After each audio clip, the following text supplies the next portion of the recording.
Yo, Big D here, and ready to talk all things Masters. You know, uh, greatest Sunday in golf, maybe the greatest Sunday in sports. Final round in Augusta, and we saw why today with so many crazy storylines.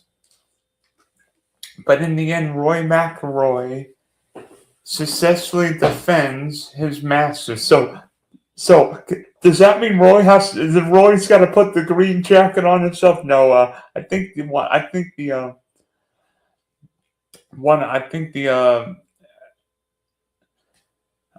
think somebody with the Augusta National Golf Club will give Roy his green jacket.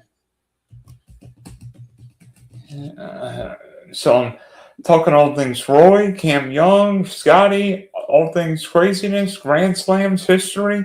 Hey, I don't even have some trivia your way based on Roy's defense of green jacket. But final round Augusta.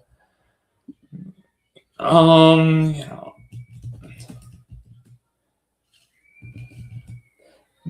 I think there's something to not just the golf course but the setting. I mean, beautiful weather all week, no rain. I think it's one of the rare Masters in recent time without any rain.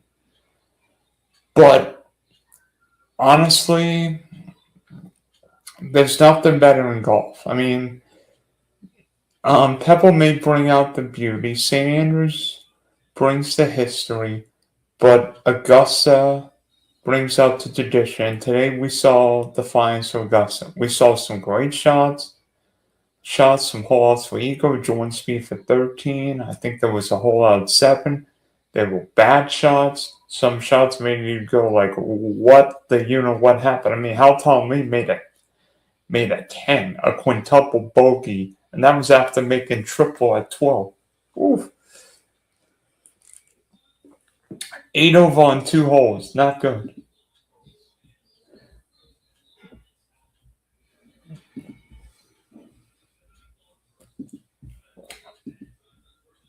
And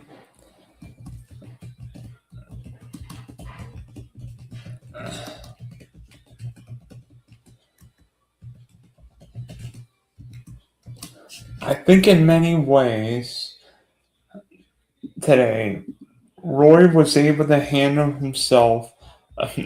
Frankly, I said doing some. I just said something to my folks doing some of the golf. Roy must give his fans aneurysms because Roy never does things easy, and you know what? That's one of the great things about Augusta, being able to handle your nerves. And despite being up 6, Roy was the 90th ranked golf in terms of accuracy. It clearly looked like to me Roy skewed accuracy for distance and almost bit him in the you know what yesterday, hit the water shot at 11, but able to bounce back. And today, I think Roy was able to handle himself and make enough putts, make enough birdies, make those timely policies, get up and in. And we saw the good, the bad, the ugly, and maybe the nervy of Roy. There's a reason why only now 4 men have successfully defended Masters titles. And all 4 of those guys are legends. It's one thing if you're defending the BMW Championship or Wells Fargo. Okay. But the Masters is probably the hardest event to repeat. Not only with the Champions Dinner, with all the great Masters champs, but everybody's asking you for an interview. And now everybody expects you to win because you've won Augusta. So it's like, can you do it again? And Roy going, 16, 17 years before winning, still dealing with the pressure, still dealing, can he be the next Tiger Woods? Not just the Nike logo, but um, um everybody expects, when you're Rory McIlroy, you're all expected to win majors. It's one thing if you win Pebble Beach or whatever, but you've got to win majors. And for a long time, Rory McIlroy never won a major, which is crazy. How did Rory McIlroy, the most talented golfer of this modern era, not win more majors from for a decade? I don't know.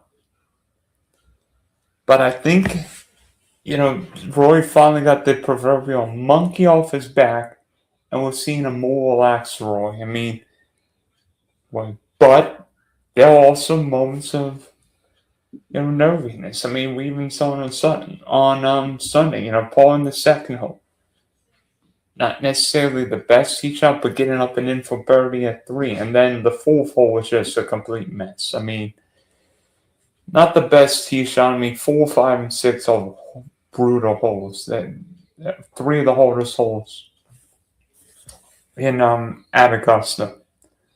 And Roy didn't hit a bad second shot, but then 2 awful putts, and then made double, and it's like, oh no, here we go again.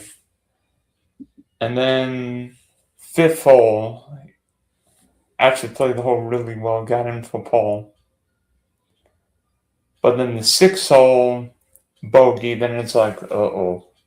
But then Roy redeemed himself with back-to-back birdies at 7 and 8. 2 of the 7 today especially was fairly easy. 8's a hole, guys have to birdie. And then Paul 9, 10, 11. And then birdie 12 and 13. I said before the week 12 is going to be the most important hole. Not 13, not 15. Because I think most of the guys would probably make birdie. But could you potentially steal one on 12? And Roy got the birdie. And then, birdie 13. And then, not necessarily the best, probably more nervy shots coming in. Great up and in at 16. Great up and in at 17. And 18, the drive went so far right, it's like, where's the ball? And then even the second shot, it's like, where's the ball? But it was semi-plug, but Roy was able to get it out there, make a nice two-putt, easy tapping bogey, and wins the 90th run of the Masters. And you know what? Even though Roy's got the Grand Slam now, I think most of the patrons still want Roy to win. He's that well liked, but you could argue in that case, being the most popular golfer on tour probably puts extra pressure on Roy. And being the defending champ, everyone wanted Roy to do well. Well, and maybe that pressure is hard, but Roy was able to handle his emotions, and despite not playing great this weekend, playing just well enough and showing his class. Maybe the wind caught out everybody, but able to himself. And maybe Roy and Scotty could give us a few years like what Phil and Tiger did, where they went back and forth. Maybe we finally get that duel where Roy and Scotty win 5 of the next 8, 10 majors. Because I think golf needs a rivalry. I think golf needs, not that Roy and Scotty are enemies, but that you could say in many ways Roy and Scotty have separated themselves from the field. And in many ways, I think what matters is that can these guys be there? Because if Scotty and Roy are there every single major, I think golf's in a good place. If these guys go mano a mano, the problem is when one guy dominating wins all the majors. But if 2 guys or 3 guys or 4 guys, maybe Xander could figure out a way to get another major or 2. Maybe John Rahm could figure out a way of getting another major or 2. Maybe Bryson DeChambeau can stop breaking my heart and missing every freaking major that I pick him to win. Darn you, Brian.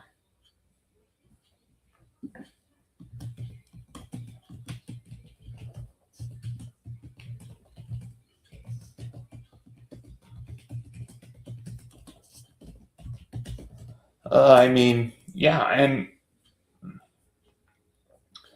I think in many ways the separation with Roy was how well he played the first 2 days. If you look at Scotty, Scotty just dug himself way too far behind the 8 ball. I mean, Scheffler, the first 2 round shot even par.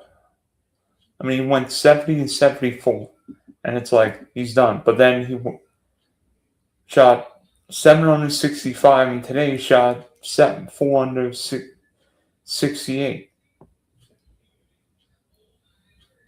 And Scotty did not play his best. I mean, there were a couple of great par saves from what 6th and 7th, but I bet you Scotty is not disappointed with how he played during the weekend, but disappointed with how he played the first 2 days. Because the first 36 holes cost Scotty another green jacket. Despite this, birdie at 1, birdie at 3, 15 and 16. Maybe Scotty could have done a little more on the par 5s. But, Scotty's always in the major fight. And you know what, this year, I think Scotty wants the U.S. Open. He wants that Grand Slam. You know what? That would be a pretty good birthday present. Turning 30 and winning a United States Open. Getting that Grand Slam. And you know what? I think it would be fitting if Scotty Scheffler won the Grand Slam at Shinnecock on Father's Day when he's got 2 kids now. So, you know what? Maybe Rory and Scheffler could become Phil and Tiger, and we get 5-6 years of 2 of the best golfers ever. Because Rory's got 6 majors now. Scotty's got 4. Maybe these guys end up in double digits. Nobody's going to catch Jack because these guys win 8-10 majors. Because I don't think anybody is beating Roy or Scotty if these 2 guys play anywhere near their best.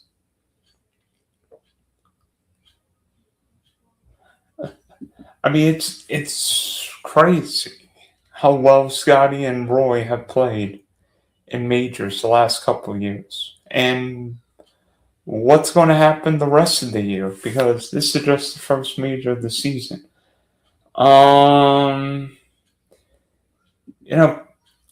Young is probably one of the most interesting golfers in the world. Hits the ball a long way, but the last 9-10 months or so, I'm not sure anybody's playing better than Cam Young outside maybe Roy and Scotty. I mean, number 3 in the World Golf Rings, and for a long time today, I'm like, Cam Young's going to win this tournament. I mean, birdie at 2, but then bogeys 6 and 7, birdie at 8, bogey at 9.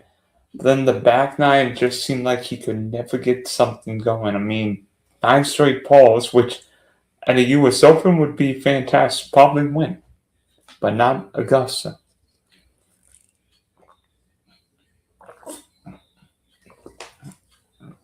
Maybe Cam's lack of experience, but Cam's been in big major spots. Open, PGA a few years ago, Ryder Cup players. Cam's got experience. Maybe Cam's needs a touch more around the greens, but I think Cam's more capable. And you know what? I think Cam Young is due for a major. That guy's playing way too well. Well, and I feel like he is capable of winning a major in the very near future. Russell Henley. Russell Henley may surprise people, but Henley's a really good ball striker, really good putter. Maybe not the longest hitter, but a Georgia Bulldog. Birdie 1, 4, 7, and 8. That birdie at 4 was something. Something on a hard par 3. Bogey 12, birdie at 13. Gonna be there. Contention. And again, Terrell Haddon, great final round 66, holing out at 7 birdies, 13 through 16. So taking advantage maybe of the easier scoring. But I don't know what it is, but it's just I know what people, especially in the UK, are going to say. Is Justin Rose going to win it? Going to win it, Augusta? And I'm like, I don't know because he's third. At least not second, but he's third. I mean, Justin Rose is always there in contention, but just never quite able to put his arms through the green jacket. Birdie at 1, bogey at 3. Not really a great bogey there on a hole. Guys are making 3.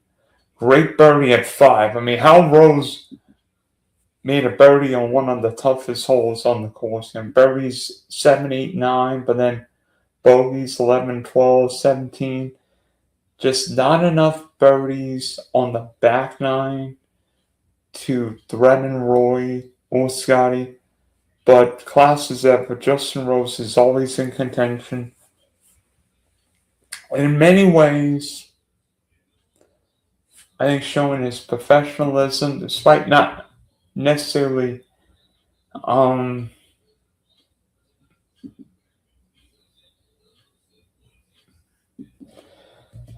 not necessarily having the wingingness, but showing what he's capable of doing. I mean, 45. I mean, how many more Masters will Justin Rose nearly come close? It's got to be. I mean, it's got to be frustrating thinking Justin Rose is going to win. He's going to win another major. He's going to win a green jacket. Well, another year has come and gone. Now what? But you know what? As they say, there's always next year. And I could all but guarantee you this. Justin Rose is going to come back next year and give it one whale of a shot. And if Rose is able to get a green jacket, I don't think there'll be one person, whether in the locker room or patron, wishing ill will his way, because Rose is one of the classiest guys in golf. And I don't think there's any problem with that.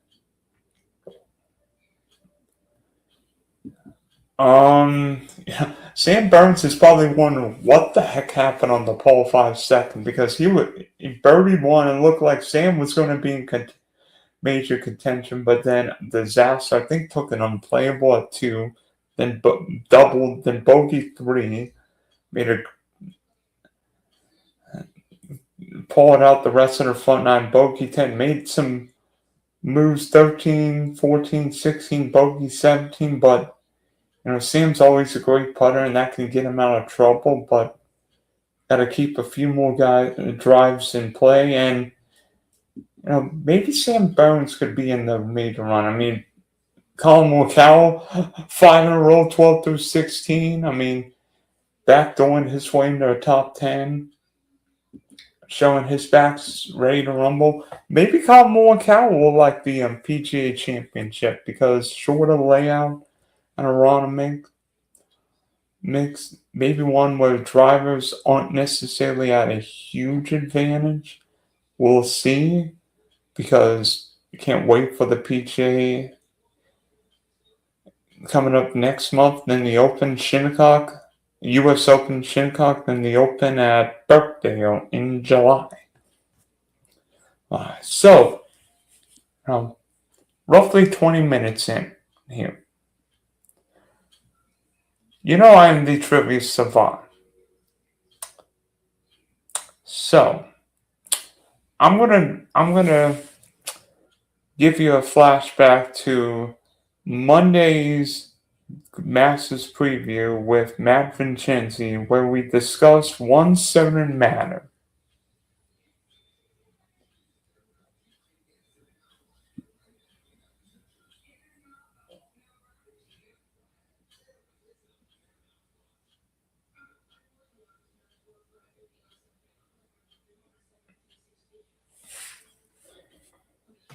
Yep.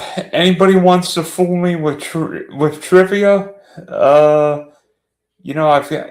got I've got Google AI in my head with useless trivia. Yes, Rory McIlroy is now one of 4 golfers who have successfully defended their Masters title. That being Jack Nicklaus, Nick Faldo, and some guy by the name of Tiger Woods. A really good list. More closer list. I mean, smaller list than guys who've won Grand Slam. So Roy's on 2 lists. And who's to say Roy couldn't win another Grand Slam, couldn't win another Masters or 2? He might have a few green jackets in the closet before long. So, you know what? Congratulations to Rory McIlroy for winning his 2nd straight Masters. And all the golf fans in Hollywood, not California, but Northern Ireland. And I bet you those fans are drinking a whole bunch of pints tonight. And they're going to have toast to Rory McIlroy forever. So, thanks for tuning in to Dylan's Big D's recap of Rory McIlroy winning the 2026 Masters. We will be back with more episodes. Driving the Top Production, Spunky Spectrum Sports, Big D Podcast. You name it, we have it. This is Dylan signing off for now.